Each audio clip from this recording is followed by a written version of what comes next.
Well, good Friday afternoon. It's Del Shores. And I'm Emerson Collins, and this is the Del and Emerson Show. Straight talk. But real gay. Hi, Del Shores. Hello. Happy Friday, everybody. Come on in, gather around for the live show, whether you're watching us on YouTube, on Facebook, on Periscope, on Twitter. Say hello, share the broadcast. If you're listening back later on Spotify or iTunes, hey to y'all too. Make sure you write us a review and give us 5 stars on iTunes or Spotify or wherever you listen. That helps other people find us. Yeah, it makes us feel good. It just inflates our self-esteem. I check every day to see if somebody else has said how wonderful we are. We sort of stalled on that. Did we? I'm trying to button this. I just hate it when I miss a button, y'all.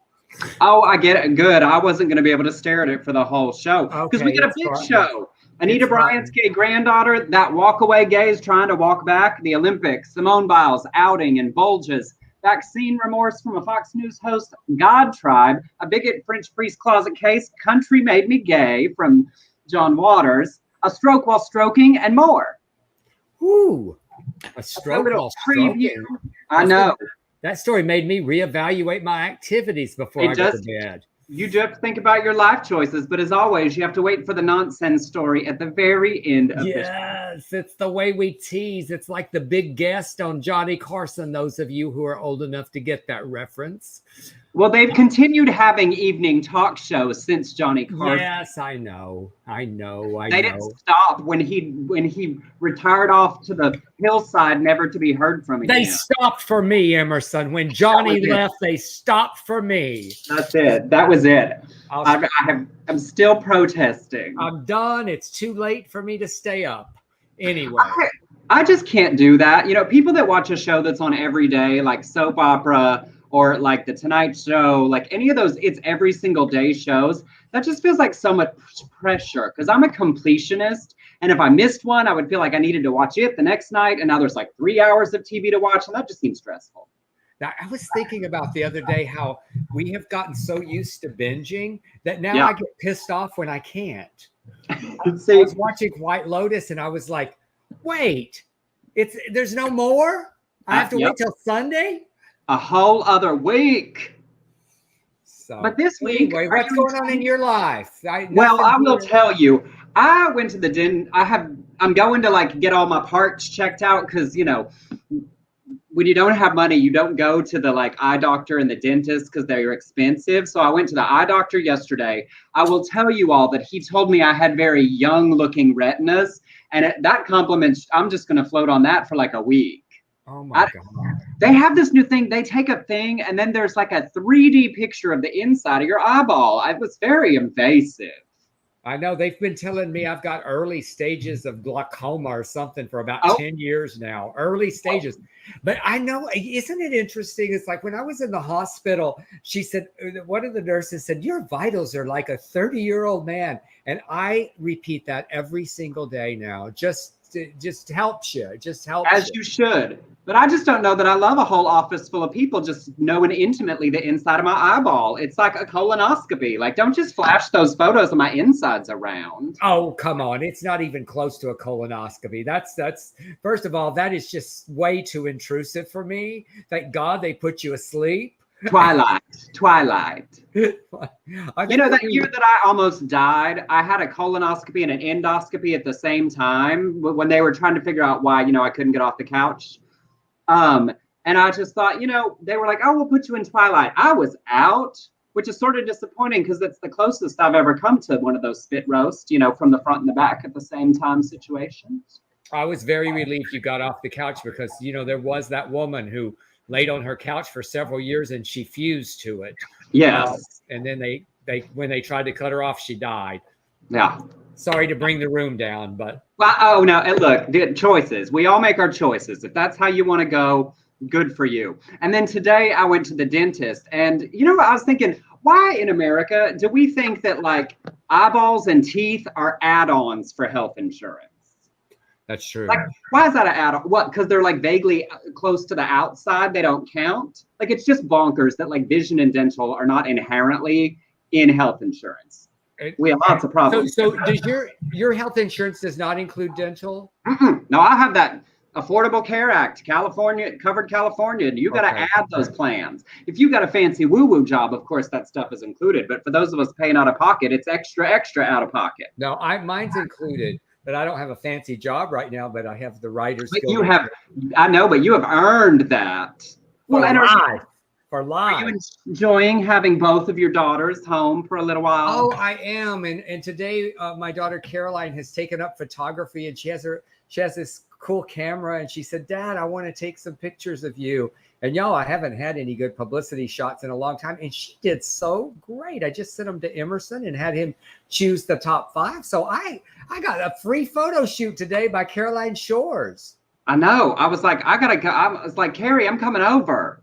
Like, do you want to practice your photography on me in these 27 outfits and 14 locations? You know, just help for my headshots, Instagram, my life, just self-esteem. That is amazing. They are really great. And we had a great dinner party with you and Blake and Matt and Caroline and Rebecca and me, and I cooked, and it was Caroline adores you. I just want you to know that. The feeling is so mutual. I love her so very much. Well, all right, y'all. What we're supposed to do here is the LGBTQ news and nonsense. So I guess we will get on with it. I will say it brings me great joy to be here with all of you. We love doing the live shows. You know, we've kept this show free twice a week for 130 episodes now. It really is helpful if you share the broadcast, if you tell other people to check us out and bring them into our little world, so we can keep doing it.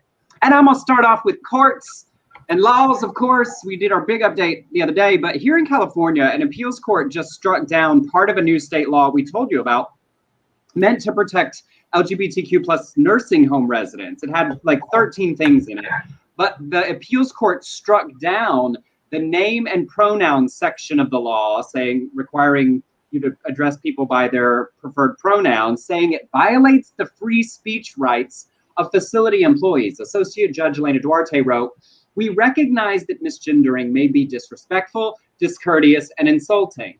Yes, it is. But that misgendering does indeed convey an ideological message, making it protected speech. Now, to be clear, all of the things, like they have to be given rooms and assigned and all things according to their gender. It was just very specifically about the speech, which is so awkward. It's like the facility has to treat them and assign them correctly. But if some terrible bigot employee just can't accept somebody's gender as it is, that they can call them the wrong one because freedom of speech. I don't think this is the last we'll hear on this one. Well, does that mean that you could retaliate by calling that bigot an asshole? And that's I would certainly think so. Or motherfucking asshole? You go, freedom of speech, freedom of speech. You say, I'm sorry. Asshole. Yep, you can't get my pronouns right. I'll just address you as fuck you, an asshole. Yeah. Instead of nurse, hey, fuck you. Come change my bedpan. You know, that kind of thing. Fuckhead. Fuckhead's good. I'm so sorry. You couldn't get my pronouns. I just have a thing with names. I have aphasia. Isn't that the thing where you can't recognize faces? I'd just be making stuff up. Douche nozzle. Just like you've got Tourette's and you just keep screaming out horrible things. So speaking of horrible, whoever thought that Anita Bryant would be back in the news? But speaking of horrible bigots, but this is good, y'all. Anita Bryant, who is best known for her Save Our Children homophobic campaign in the 70s and those fucking orange juice commercials and getting a pie thrown in her face. She once infamously said, homosexuals cannot reproduce, so they must recruit. You know how we do that? Hey, you want to be a homosexual, Emerson? Yeah, at the meetings. I've been walking around town trying as hard as I can. I remember that day I was recruited. And then she called gay people human garbage in one of the first major anti-LGBTQ campaigns. So that's who she is. Wait, and before you tell the story, let's show the pie, just so everyone has the good memory. Just to remind you that when she was here, just watch it. So great. She's there. Can't really hear her. I know. On June the 8th, after she's just basically saying the homosexual agenda is but we did we tried to avoid it, and went into a place called Norfolk, Virginia, and were met with protest and all kinds of problems. All kinds of problems. There it is. There's the pie. And that was a homosexual. Well, at least it's a fruit pie. Well, at least it's a fruit pie. First of all, I have to give her quick. I have to give her. She was quick. I know, but here's the thing. You know, she didn't mean it like that. She didn't mean fruit like a fruity homosexual. She was not that quick. Surely not. I don't know. I thought that's what she meant. And then she said, let's pray for him. Let's pray for him. Oh, you know, her husband. Let's pray for him. Anyway, well, here's karma, y'all. She's 81, and her granddaughter, Sarah Green, is gay and is getting married. She said of the one on the 1 year podcast that on her 21st birthday, Bryant sang happy birthday and told her that she would have a husband one day. Green snapped back and said, I hope that he doesn't come along because I'm gay and I don't want a man to come along. Bryant then told her granddaughter, Green, that homosexuality does not exist. Sarah's father, Anita Bryant's son, Robert Green, said all at once, her eyes widened, her smile opened, and out came the oddest sound. Oh, instead of taking Sarah as she is, my mom has chosen to pray that Sarah will eventually conform to my mom's idea of what God wants Sarah to be. I love that the dad is he's off on Sarah's side and not on his mom. So, you know, it shows that some people do evolve. And Green said she doesn't know if she should invite her grandmother. I say don't to the wedding, and isn't sure if she'll be offended if she's left off the invitation list. Who gives a fuck? She probably says she'll probably call her and ask her. I just say don't. Just fuck you, grandmama. Nana, I know. Nana Bryant. I know, but I keep thinking about, you know, it's like how weird, you know, it's like ha ha ha karma to Anita. But like, can you imagine growing up as that girl and like knowing that, and not just knowing, lots of us grew up with bigots in the family or in the community or in the neighborhood, but knowing that your grandmother is one of the most famous of all time and being on that development journey, you know, they clearly still have some kind of relationship for her to say, well, I guess I call her and find out if she wants to be invited, so I know whether to send the invitation. And that seems so Southern. I don't know where they are, but like, I don't want her to come, but she'll probably be offended if I don't invite her, even though she's not going to come. So I need to call and see if I should send the invitation just to dot the I's, so to speak. Well, if I were a producer, I would offer Sarah Green a 6-episode reality show. just like leading up to that phone call, that invitation, and then the wedding. And also, I would pitch Anita Bryant like that it was something totally different so that you could get footage of whatever Anita did on the wedding day and just make it look pathetic. You know, like you've got this glorious, joyful wedding and she's, you know, weeding in the yard or something. I don't know why that's what I picked, but I just baking a pie. Maybe she's making a fruit pie. I bet she's got PTSD with pie. You know, she can't walk past House of Pies without twitching. Like, it must be so hard for her at a potluck these days. I hope she walks like 10 feet away from the dessert table just in case. Wouldn't it be great to recreate that moment? I'm in, y'all. If anybody can set up Anita Bryant at a table somewhere, I will so throw a pie in her face. Absolutely. 80, 90, whatever. Yeah, like bring in the handcuffs, call in the police, and book me for assault. It's worth the publicity. Honey, we could go fund me the crap out of your legal fees for that. And the next movie. Yes. I'm like, oh, that seems like a great idea. I think we could sell a TV series unrelated to this if you just got famous for putting another pie in Anita Bryant's face. I'm on Erica. Get on the internet and see where she is. Oh, I think she lives in like Stillwell, Oklahoma, somewhere. Oh. It's not too far from Dallas. Erica, let's do a road trip. You and me, let's go to Anita's door. Set up a parking lot show of the shit stir right down the street from I'll Anita. have Erica like park right in front, and I'll run up, ring the bell, throw the pie, and just run like a sissy. Yes. Well, there's no other way to run. All right. Y'all remember Brandon Straka? He was that walkaway gay who was trying to convince people to leave the Democratic Party because he didn't get any attention when he was a progressive. He was the one that made that video singing True Colors that made Cyndi Lauper so angry. And then he got arrested for his role in the Capitol insurrection and disappeared from social media. Well, Brandon Straka, we'll keep saying his name because I've decided that some of these people that pandered for attention are now in legal trouble. They should be harassed as much as, trans people on the internet, at least. He's trying to stage a secret comeback tomorrow. The Rio Crest Winery in Guerneville, California is hosting a relaunch for his walk away movement. He hadn't walked far enough away yet, but he told his supporters not to share the details of the event on social media. Well, of course, people posted it. Tickets are $100 to $150, and residents are pissed because it's a very liberal, welcoming community. Yes. They want the venue to cancel the contract, and also because this weekend is their biggest queer celebration, Lazy Bear Weekend. Well, the owner of Rio Crest is alarmed that when what he thought was planned as a quiet, private gathering of friends has exploded with dozens of phone calls and threats. Don't be threatening business owners. You can call and register your protest, but don't be assholes because someone else is. But the timing does not seem coincidental for him to start begging for money from his supporters again, quietly and privately, away from the prying eyes of social media with the Capitol hearings going on. And his first hearing in his multiple Capitol charges from January the 6th is on August 25th. A reminder, he was caught on video outside shouting, "We're going in, go, go, go." Multiple people reported the video to the FBI. So I just enjoy and hope that he does not recover, does not regain his platform, does not have money to fight.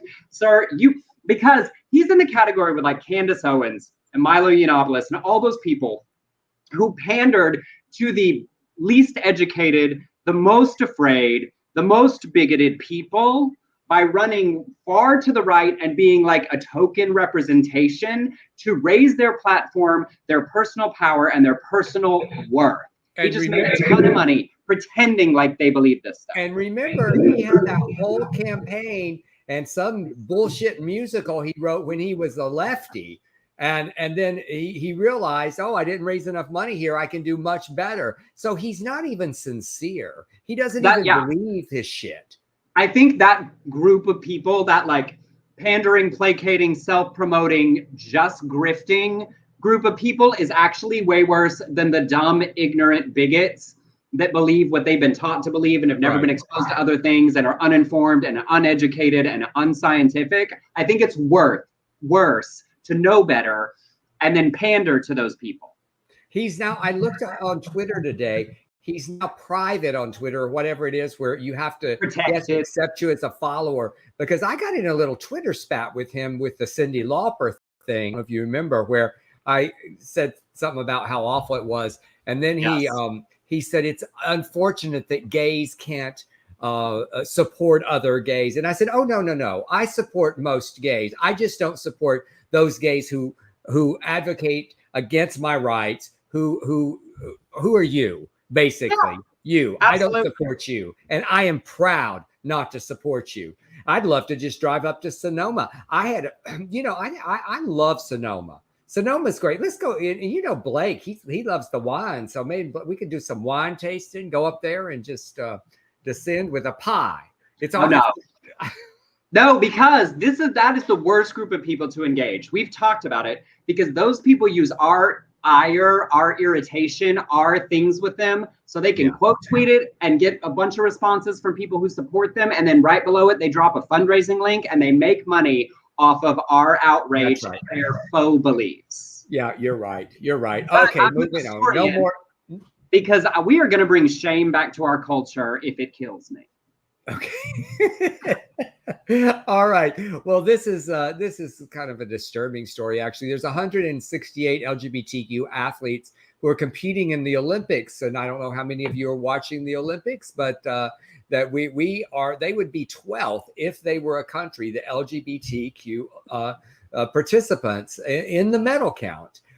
Insider reports that a number of users on Twitter and TikTok have been using Grindr to the Explore feature, changing their location and trying to track down and identify the profiles of Olympic athletes. They found numerous posts. At least one had over 10,000 likes. On TikTok, at least 4 videos were found exposing Olympic Village Grindr profiles On Twitter, at least 10. Some screen recordings zoomed in on specific profiles showing athletes' full faces, all their information. One had 140,000 views on TikTok. The post showed them scrolling to reveal over 30 users' faces, and one profile signaled he was from a country known for LGBTQ politics, which that starts being dangerous. So at least 4 athletes have been fully identified by face and name, and TikTok has taken down, and as well as Twitter and Grindr have said it's a violation of their terms of service. So just come on, people. It's so horrifying. Like, one, on the basic invasion of privacy of, like, you know, sharing people's photos. Like, share your chat conversations with morons on Grindr all day long, all you want, absolutely. But identifying features of somebody else on things that are designed to be interpersonal only, and then that it's literally actually dangerous for athletes who might be closeted, who are traveling somewhere, who might feel like, here's an opportunity for me to safely connect with somebody else, chatting only, whatever, you know, because we talked about take your condoms and go home and use them. All of the things that's so dangerous that people are doing for views. You remember this happened at the 2016 Olympics in Rio? There was a reporter who went down there and did that and wrote a whole story about it. And he was shamed so big and so badly. I don't think he ever returned to the internet. Good. Yeah, because it's actually dangerous. This isn't just embarrassing.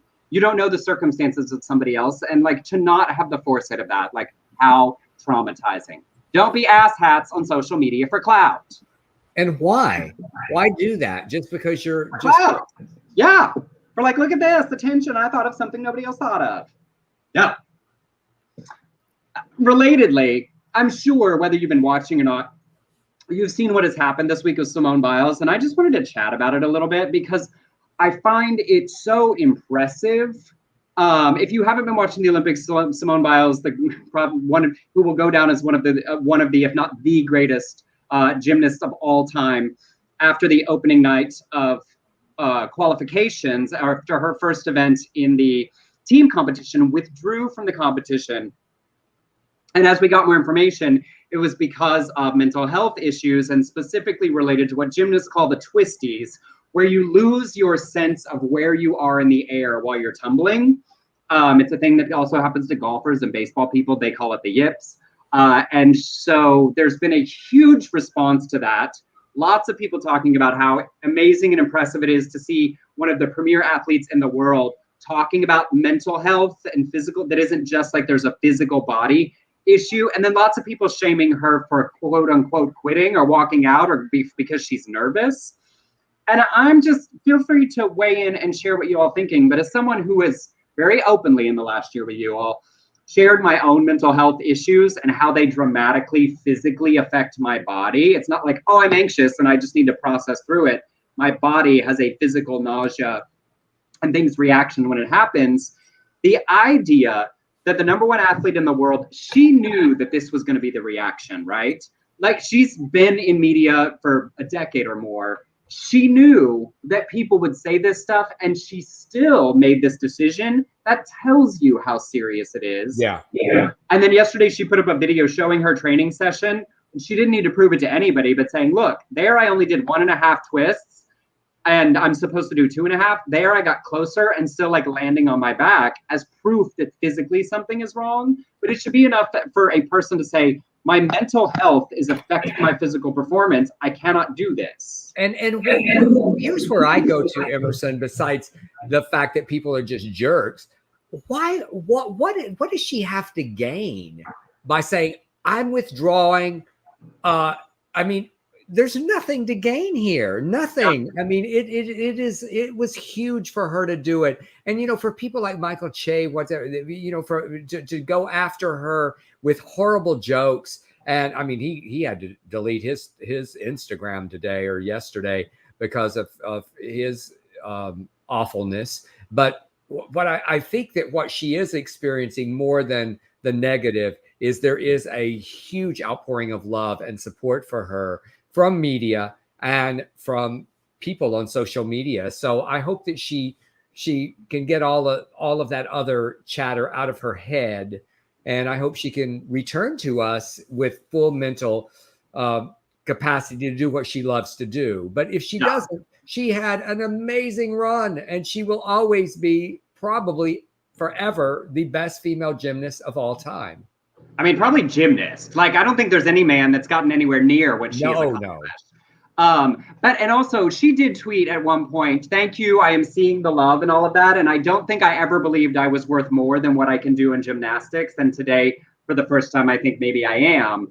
So I do think she's receiving the aggressive outpouring of positivity, but it's still worth the rest of us challenging the people who, first of all, I get winded at the second flight of stairs. And I would venture to say that the vast majority of critics are not anywhere near as good a physical condition as she is. So the irony of those criticisms. Well, there's one other thing I want to address that I feel like that some of the negative things that I have read, and I actually discussed this with Caroline, there feels like to me that a lot of people who are so into sports, they feel that there is an ownership of their part of these athletes, and they take it very personally.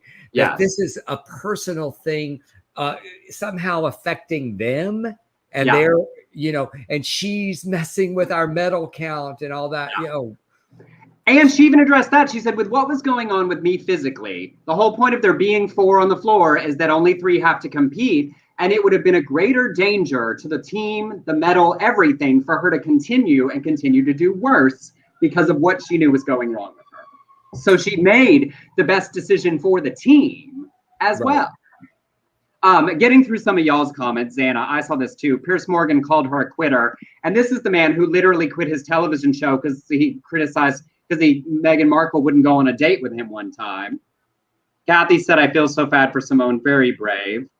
Ken, the response from some has been disgusting, like she has anything to prove. Like literally nothing left. There is nothing she has not won at least once. Judy, I can't believe how awful, ugly some people are. Michael, it's the reaction of middle-aged men who want to use her black body as entertainment that get me so pissed. Absolutely, and it's similar to the Naomi Osaka thing, right, that we saw recently with tennis, where like, here's a black woman, also Asian, multiple identities in her, but the kind of criticism that gets leveled at black female athletes versus like say white football players is worth noting as well.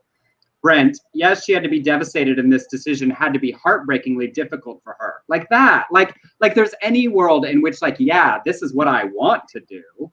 And Kathy and many gymnasts went into great detail in support of her. Like Kathy says, never mind her mental health. Doing these moves are so dangerous that she risks breaking her neck with just a small error in judgment. When you are flinging yourself into the air, twisting twice, and doing 2 flips at the same time, the number of ways that can go catastrophically wrong, like that word coming out of my mouth, if that happened to a gymnast, that's dangerous. I was never even able to do a flip on the diving board. I tried to do a cartwheel last year. It'd been a long time, and I almost pulled a muscle in my side. It was so like, oh, you haven't tried to do this on this body in a decade. Said, I'm not risking it. Well, but I do also, I appreciate her lead. She shouldn't have to, but the leadership from an athlete at that much of a pinnacle, being willing to talk about how much mental health is part of health. That physical health and mental health are all pieces of health and should be equally respected and treated in people who are using their body as their instrument. Well, great discussion, and we're fans here. Absolutely. Well, I mean, a much lighter Olympic news, y'all. I wanted to talk about something special on my heart. If you know anything about me, you know that I just love a bulge. And they have just disappeared year by year at the Olympics, y'all. Swimming switched from Speedos to those biker short jammers. The divers at least still have theirs. And a big one, wrestlers still have theirs sometimes too. But rowers always used to wear what they call trow. It's just a wrestling singlet bodysuit thing.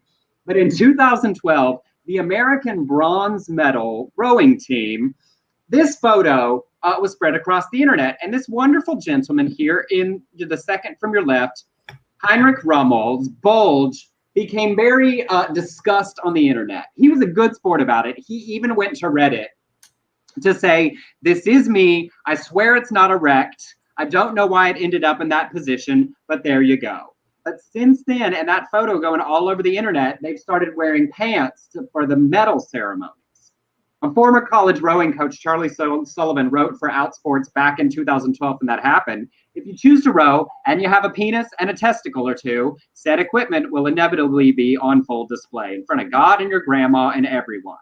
Now, of course, I'm going to say some silly things, but of course we want athletes to feel comfortable. We want the focus to be on their achievements. But y'all, there are these bonuses and silver linings. I just don't think they should take them away from us. Y'all work so hard and put all the rest of your body on display. What's weird about the little dangly bits in the middle also being? But that one, man, that one was quite impressive of Mr. Henrik. I know. Well, you know what happened? It got, it flopped up rather than tucked down, and that just features differently. Yes, it did. And I just love the way he said, Charlie Sullivan said, if he goes, you have a penis and a testicle or two. Like he was all inclusive. He did not. But eunuchs were not included, but other than that, he did not include if you're shaft only. But I have a number of friends who've had, testicular cancer or something or whatever that are uniballs. So you know what I love about a uniball? When you flip it up and it gets excited, it just looks like an exclamation point. You're stupid. I have a friend who, when he went through it, that was our ongoing. I was like, "How's the exclamation point doing? How's the healing?" But also, yes, you've seen my Instagram, and I blame it on Coach Mike, my neighborhood swim team coach, when I was in middle school. And he was a college student. I'm sure he was only 19, but he just seemed like a Greek god. And his Speedo and his bulge, it motivated to show up for swim team every day in those meets on Saturday mornings, and started my love affair with the swimsuit that, yes, I feature all too often on my Instagram. And I'm just saying, bring back the bulge. That's all. Yeah, bring it back. Bring it back. All right. Bring it back. Oh, wait. In lesbian news. Wait, hold on real quick. We've reached the halfway house of our show. And as we said at the top, we have always kept our show free. We do it twice a week for you. It's not behind a paywall, a Patreon, nothing. Everybody anywhere can listen to us. Please listen to us.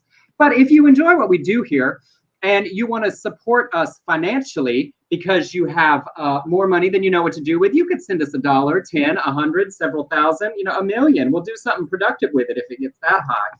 As a tip, it's in the ticker below. For those of you listening at home, it's Venmo at Emerson Collins, and on PayPal to beardcollinshoresproductions@gmail.com. Now, I want to say a huge thank you to our regulars, Erica, Bob, and Xana, who've already contributed on Venmo. Thank you. We appreciate y'all. And y'all listening back on the podcast later, don't worry. Those links still work any time of day or night. Absolutely. Thank you all. And yes. So now in lesbian news. Yes. That would be funny if we had that every week. In lesbian news. Now, I will tell y'all, I work hard. I don't to not just make our news about gay men. I look for lesbian stories, trans stories, non-binary stories. I try to keep the full range of our community included. Every letter. We're just adding the letters. Well, absolutely. Tammy Bruce, this isn't a great lesbian story. Tammy Bruce is a lesbian Fox News host. There she is. There's Tammy. Hi, Tammy. Hi, Tammy. She has said she's bisexual, but identifies as a lesbian by choice, who has actively campaigned for gay and women's rights. Got to give her applause for that, while being a conservative. In discussing CDC COVID-19 masking guidelines, she said on Fox News Primetime, "We got an order that is frankly going to compel some people to not get the vaccine because of this kind of distrust that continues. In certain ways, it's like if I could give it back at this point, The news guidelines advised people who live in parts of the country with substantial or high transmission rates to begin wearing masks indoors again. Right here in California, we're having to do it. The point is, of course, to relieve pressure on hospitals and healthcare workers, and is temporary. And, just in the news today, Louisiana running out of beds. So she did not point out that the slowing rate of people receiving the vaccine, caused in part by political views and safety misinformation, is encouraged by the rhetoric on her very own network, where Tucker Carlson, who I like to call Tucker Asshole Carlson, actually said the other night that Fauci created COVID. That's what he said. He is just so stupid. Except that he isn't. He's just like those others. This, like, you know, Swanson's heir, whatever, who like couldn't get hired at the CIA. So many of those Fox News hosts that are just pandering for ad dollars, for audience. They don't care about anything. I find it easier to just shorten it to Fucker Carlson. There you go. But that sometimes is a compliment to me. Oh, no, not tone of voice. Don't worry. You can always put an opinion on it, as you say. Fucker Carlson. Like that. Fucker Carlson. But also, Tammy, like this idea, she's like this buyer's remorse on her vaccine. Like the idea that scientists, medical professionals, government officials can't continuously change things based on changing news, information, danger. Like a new variant that we weren't aware of. And also that the point is the hospital beds. Governor Greg Abbott just passed yesterday or this morning that in Texas, you cannot mandate for school districts, governments, anything. You cannot put mask mandates into place. The party of like small government is telling smaller governments what they can and cannot do. And Austin, Texas, I was reading, has like 13 hospital emergency room beds available for a city of like 3 million people. These guidelines, as they grow and change, are based on the needs of your community. If your hospitals are running into trouble and healthcare professionals are saying they are in places, then of course you make changes to limit again so we don't overwhelm them. Because why? More people die when we run out of beds. This is not actually that hard. And it's non-discriminatory, y'all. It is affecting young people now. I mean, there are young people dying daily because they were not vaccinated. I mean, people who could have been vaccinated, people begging for vaccine, and they're saying it's too late. So, I mean, the greatest tragedy to me is like, fuck these Fox News hosts, but these people you keep hearing out of a lot of stories out of the South where unvaccinated rates are higher, about these people going into the hospital with COVID and saying at the end, I wish I'd gotten vaccinated. I wish I'd believed. I wish I'd known. Like, I don't know how we get those stories to the rest of the people who aren't. Well, there is a rise in vaccinations in the past few days. So possibly some of this tragedy and some of these conservative politicians who are finally stepping up, like we pointed out last show with Kay Ivey's one of them, are encouraging people to get vaccinated finally. But boy, it took them a long time. You know, a lot of lives were lost because of their silence. Yes. And also, I'm all for personal freedom. You know, I went through that phase that lots of young conservative-oriented places go through where you think the most important thing is all of the freedoms all of the time. Until you learn that the reason we limit freedom sometimes is because some people are stupid and you have to protect them from themselves. Like Ron DeSantis said, no mask mandates. Greg Abbott said, but the vaccine is good and you should get it.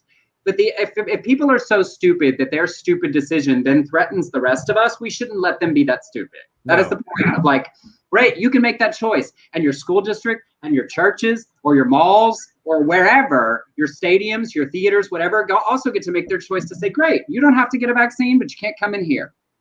That's right. And I don't, you know, there's a lot of, there are lots of restaurants or lots of private businesses who are now saying that. And that's where I'm going to go. That's where I'm going to go to dine. Yeah. I will gladly show my vaccine card. Yes, because it's about their employees. It's about all of our community. And yes, you do have the freedom to make that decision. And the rest of everyone else and every other institution has the freedom to say you're a fucking idiot and you're not welcome. Yes. Okay. We're way over. I know, but that was important. I can clip through this one. Did y'all see that hillbilly elegy movie starring Amy Adams and Glenn Close? Yeah. I never got around to it because I was like, oh, I get it. They're both great. And I can see it in the commercial. And, you know, if Dale Dickey's not in a movie about, you know, the meth people from the hills, I'm just not going to watch it. Well, he has decided to move on from being the pandering Harvard-educated judger of the place he came from and decided to become a Republican and is running for Senate in Ohio. In order to do so, like Brandon Straka and Candace Owens and Ron DeSantis and Greg Abbott, he's pandering to the most extreme MAGA base and the stupidest people in the country. He apologized for once criticizing Trump. Last Friday, he blamed many of the problems in the United States on the childless left, claiming that if you don't have children, you don't have the physical commitment to the future of this country via your own offspring. Called out Kamala Harris, who, by the way, is a stepmother, Pete Buttigieg, Cory Booker, and AOC by name. He said the Democrats are talking about giving the vote to 16-year-olds. Let's do this instead. Let's give votes to all children in this country, but give control over those votes to the parents of the children. You following that? So if you have kids, They count as votes, but you get to decide how they feel and vote for them. So your literal one opinion counts more. He doubled down saying, when you go to the polls in this country as a parent, you should have more power, more of an ability to speak to your voice in our democratic republic than people who don't have kids. Literally getting over the entire concept of one person, one vote. That's, the basis of democracy, if you ignore the electoral college, but whatever. Justin Buttigieg had time and came back to him because he's talked recently about the challenges Pete and he have had adopting. He tweeted, bringing a child into this world can be a long, difficult, and often heartbreaking process for any family. Shame on him for this tactless take. As a father, he should know better. As a wannabe senator, it's clear that empathy isn't a strong suit. And of course, it goes without saying, if you don't want to have kids, don't. That's your business, and it doesn't make you any less American. Amen, Chasten. All right, rolling on. Well, what's really interesting to me about this is Vance was raised by a meth addict and an absent father who was never around. And yet he goes to that because I think.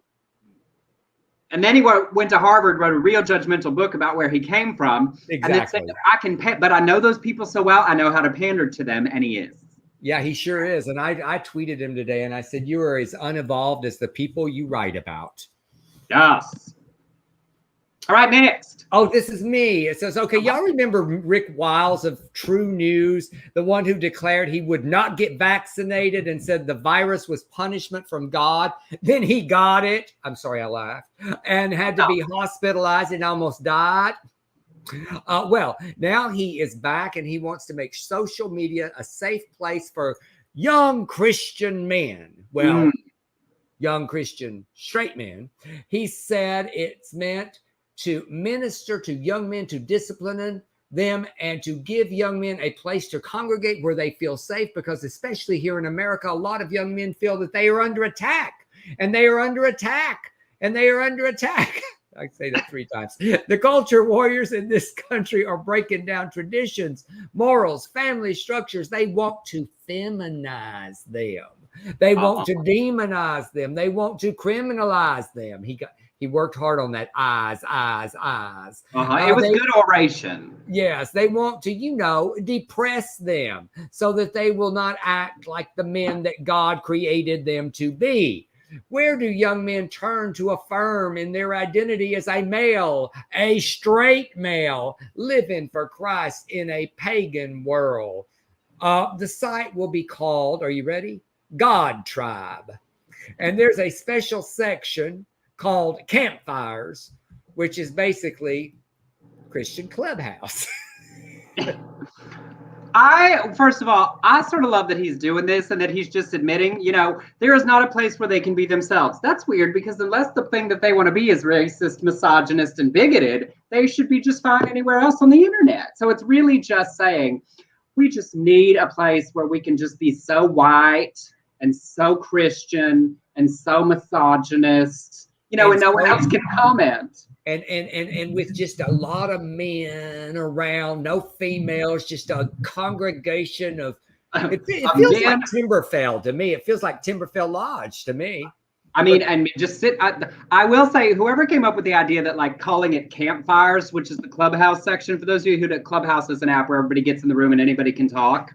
So it's like they can talk around the virtual campfire. That is actually a smart and good idea, except it reminds me of Boy Scouts, where I learned 1 or 2 or 3 or 7 homosexual things. So it's all conflicted.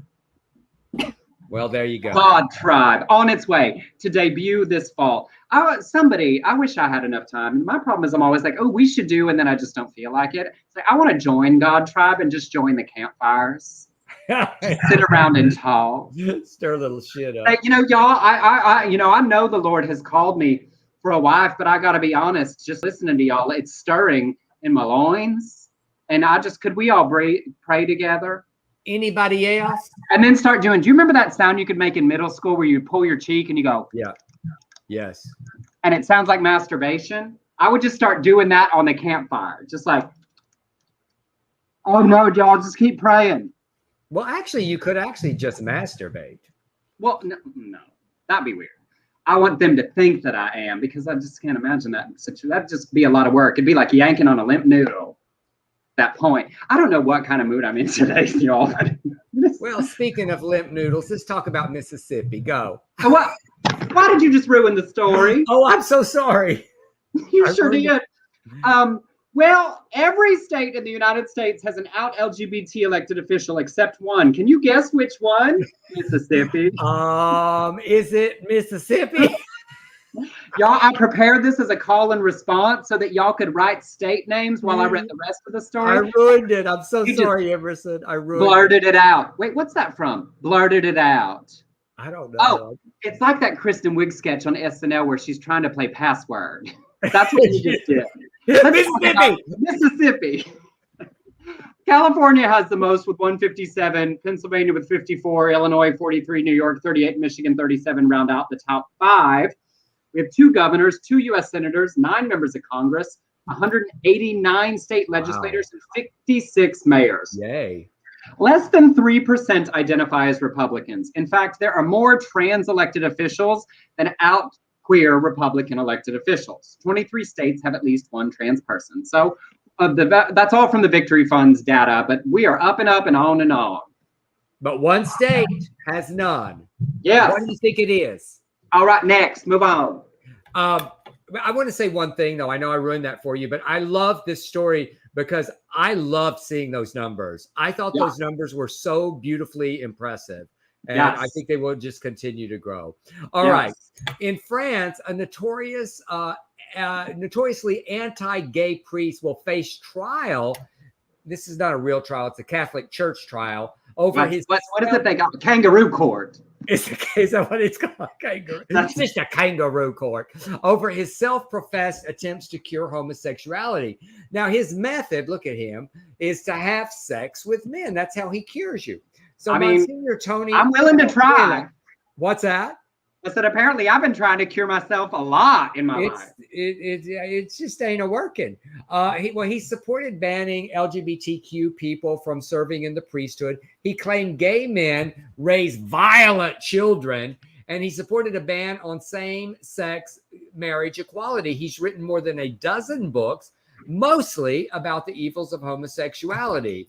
Allegations of sexual assault of other men have been made against him for 20 years, y'all. Come on, Catholic Church. A gay man who sought counseling in the 80s said Anatrella's solution was for them to have sex. More allegations came in 2008 and then 2016 when he was reprimanded by the church and banned from practicing therapy, performing mass, or preaching in public. In 2019, a grandfather who attended a school where Anatrella served as a chaplain accused the priest of raping him when he was just 14 years old.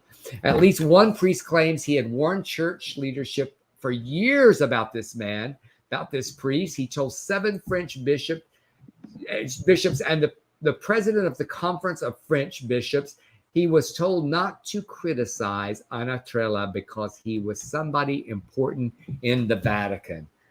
Whew. It's so deep and dark, like what his trauma did to other people, right? He put out into the world 12 books about homosexuality and its evils, which like the woman does protest too much at that point. And then assaulted people and abused people there for therapy because the church told them that they needed to not be this way. And then he did it with them. Like, I can't imagine the trauma of the guilt and the shame he put on those people. And then people who tried to report him to be like good Catholics. No, he's going to the Vatican. What's really, as I was reading this, Emerson, that you sent me this story, I was thinking about all those reports that you can Google it right now, that homophobia, extreme homophobia is almost many times linked to closet homosexuals, and he is living proof of that. Yeah, and just horrifying what he did to those other people. Ugh, those stories. This next one is a lot more fun. Yes. John Waters is a super fan of Orville Peck. If you're not as familiar yet with Orville Peck, please go do so. He's the one who's been performing in these campy country outfits. He redid Man, I Feel Like a Woman with Shania Twain. And he always wears those masks, to focus on the music. Really, it's because I went on a deep dive and they think he was from like a rock band before. But let him keep the mystery alive. So recently, John Waters hosted an Orville Peck concert. And in his opening monologue, he said, "Country music made me gay." He went on to explain, when I first saw Elvis Presley gyrating, when I heard him go, we're going to kiss and kiss and kiss again, I tell you, I knew something was up down there, but I didn't know what it was. He said, I started thinking, other cowboys, are they all sexy? I didn't know. Was Gene Autry hot? Of course, I graduated. I went on to Warren Smith and Jerry Lee Lewis, and of course, Roddy Jackson later. He hung all those country stars on the wall of his bedroom, and his mother came in and said, who are these creatures? Well, he is a perfect match for Peck, who also did a gender-bending cover of Fancy. He did that country version of Lady Gaga's Born This Way. He did Cowboy Take Me Away with Miley Cyrus on her Peacock Pride special that I loved. John Waters also mentioned he's considered writing his own country songs, maybe about the excitement of doing poppers and bronco riding. And I think you just call that bareback is the title of that song, right? I guess so. I had to go watch. I mean, when I heard that he did Fancy, it's fantastic. I love him. He keeps all of it until he got a young boy. So it's basically becomes a song. This crazy great lyricist Bobby Gentry. It now becomes a song about a mother dressing her son up to entertain the men, and get him fancy. Don't let us down. Don't let me down as you go down. But I feel like this applies a little bit to both of us. You know, country made me gay. I mean, it might not have been the male stars, but the women stars that started you on that journey. You know, I'm telling you, when I got that album, You Ain't Woman Enough to Take My Man, and then Don't Come Home a Drinking with Loving on Your Mind, and Loretta Lynn in those big old ball gowns. I was gay. I found my people. Well, and I did a whole podcast once. This guy has this great podcast, and he talks about what is the piece of pop culture where you knew you were gay. And I did an entire hour-long episode about the best little whorehouse in Texas, because the combination of country musical theater, Dolly Parton changing outfits multiple times in the middle of a number for no reason, Burt Reynolds in those snap-off skimpy underwear, see where I got it? And the Aggies in those jock straps. Country the Aggies. For me, it was, we're gonna run and jump and whoop it up. Years later, when I went to see the national tour of the Dallas Summer Musicals, I was so excited. I was in the 4th row, and those dancer boys in those jock straps, it did just as much for me then as it did when I was like 11 years old, watching it while my parents were out at the grocery store. I told you it was the first Broadway show I ever saw. When I went to, as a junior at Baylor, to a PRSSA convention, and I had the flu the whole time. But boy, do I remember Miss Mona and those Aggies. Yeah. And speaking of men stroking, and this is a scary story. A 51-year-old right-handed man, that's important, from Japan. It's relevant to the story. It suffered a life-threatening stroke while repeatedly masturbating. He admitted to pleasuring himself several times a day in a new case study published in the Medical Journal of Stroke and Cerebrovascular Diseases. Now, first of all, that magazine sounds like it's half educational, half porn. Cerebrovascular diseases. But after climaxing once, he was hit by a thunderclap, headaches, and severe vomiting. He rushed himself to the hospital, where a CT scan confirmed he had a potentially fatal type of stroke. Prior case studies have reported that sex, including the autoerotic variety, never done that. That means doing it yourself, y'all. Yeah, I know. Was the immediate preceding activity before a ruptured aneurysm in up to 14% of the patients. Y'all don't do that. According to the author of Sex in the Brain, How Your Brain Controls Your Sex Life, the risk of death by sex-induced stroke can be compounded by taking cocaine or Viagra before the act. Well, that's worrisome. I may get there. I may get there in my 70s. The man survived and was released after 2 weeks. Now, I mean, that's a lot. First of all, since I'm left-handed, and spoiler alert, that means that I yank it with the left hand as well. I'm going to say that this doesn't apply to me. I feel like that's the only reason they included what hand he worked it with, because otherwise that's such a random detail. It is a random detail. And I want to say something, since you're disclosing. And, I just had this shoulder surgery on my right hand. Got to switch. No, here's the deal, Emerson. The other was more problematic for me, the other shoulder, because even though I'm right-handed, I do masturbate with my left hand. Too much information? I don't know. No, because it's just, that nobody has to picture it at home unless they want to. I don't understand. There are a few things that I do, like I count money left-handed too. There are just a few things that I do left-handed. That means you're a little closer to ambidextrous. I think got a little ambidextrous. But have you ever thought about, you go through those phases of life where you're single and you're like bored on a day and you're like, well, I'll masturbate to pass some time. Didn't really realize how much you were taking your life into your own hands. Literally, you could stroke your way to a stroke. But several times a day. I've never been a several times a day since like high school. Yeah, not since those days where you first learned how and it was so exciting. Although there is one particular lotion that my grandmother had, that the smell of that lotion reminds me of like Jergens? No, it wasn't. It was like a Lubriderm or something. I don't remember. Oh, as Lorna Scott said, you're ambidextrous. There you go. Thank you. Vera Lisso had it down. She had understood. But look, so every time you go to touch yourself, gentlemen, remember, you're being a little bit brave. In the words of Sarah Bareilles, I want to see you be brave. And then one final silly bit of nonsense. There is a bus company in Northwest England that has a whole series of buses, and they name them all. They all have names. It's cute. They ride around town. This bus isn't even particularly new.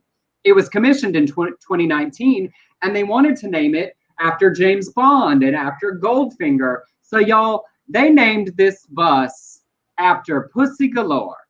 Except as a bus, it becomes Bussy Galore.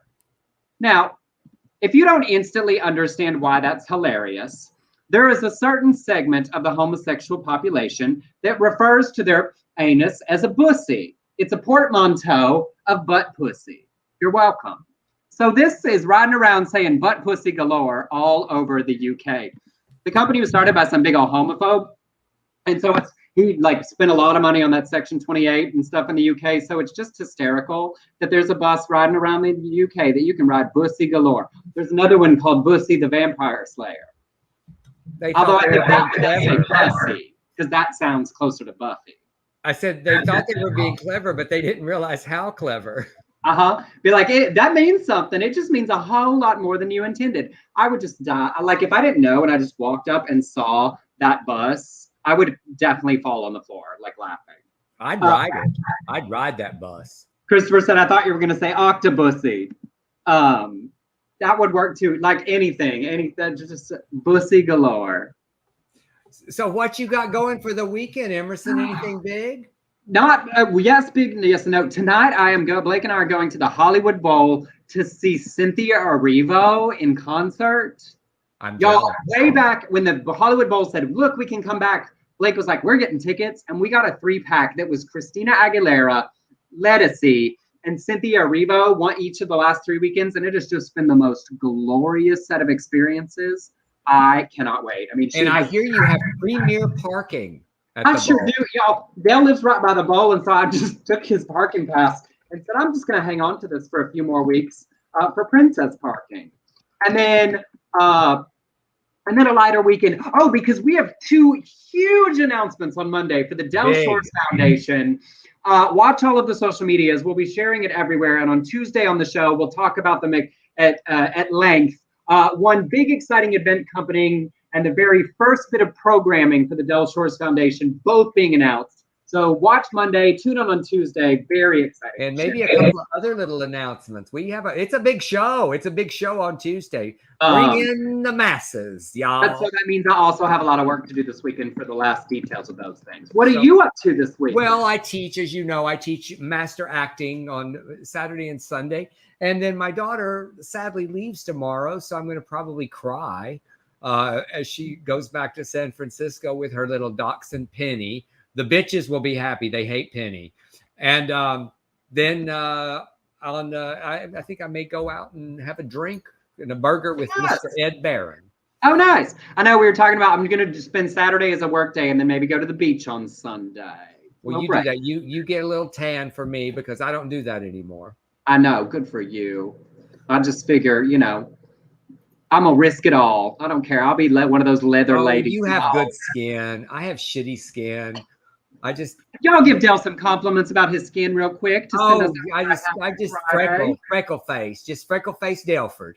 Hey, y'all, my life is so funny. Lorna Scott, who's watching the show, just texted me and said, "Oh my God, I just saw Blake in The Little Rascals. He was fucking brilliant, even at that age. What a talent." Y'all, I don't know if we've discussed it here. I've never seen The Little Rascals, which is like one of Blake's most famous things. Well, that's just not even supportive. Well, it's not going to support in reverse. Can't go back to 1994 and, you know, make it happen. I tell you what, if you want to see something fun, I know we're running out of time here. Go to YouTube and watch Blake MacGyver at like 6 years old win Star Search. It's unbelievable. It truly is glorious. You know, I was learning not to piss myself and he was on television. All right, y'all. Well, however you spend your weekend, we hope it is wonderful. As always, we thank you for tuning in. If you want to send us a tip, please do. Once more, Venmo at Emerson Collins, PayPal, beardcollinsshores.productions@gmail.com. And we will be back to see you all on Tuesday. Bye, y'all. Have a wonderful weekend. Do something Bye-bye. sorted.